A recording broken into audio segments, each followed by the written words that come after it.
मेहनत की कमाई। आयोजकों ने खेला साजिश की परछाई। जनता के प्रदर्शन से झूम उठा हर गली। कुत्तों की तरह भागना, केला की तरह छुपना, उन हरामियों की पहचान अब सबके सामने खुली। घरों पर छापे, आग और विरोध सब हुआ जाहिर। जनता की क्रांति अब किसी से छुपी नहीं। आवाज उठाओ, चुप्पी न साधो, सबूत उठाओ, सच को दुनिया के सामने लाओ। जनता पुकारे, न्याय चाहिए हमें दादा के लिए। उन कुत्तों को जनता के हवाले कर दो।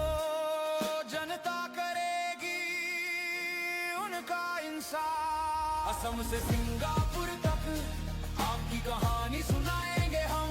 कुत्ते, केला, हरामी, अब छुपने का वक्त खत्म। जो फरार है बाहर आओ, सच्चाई के बिना न थमेगा ये संग्राम।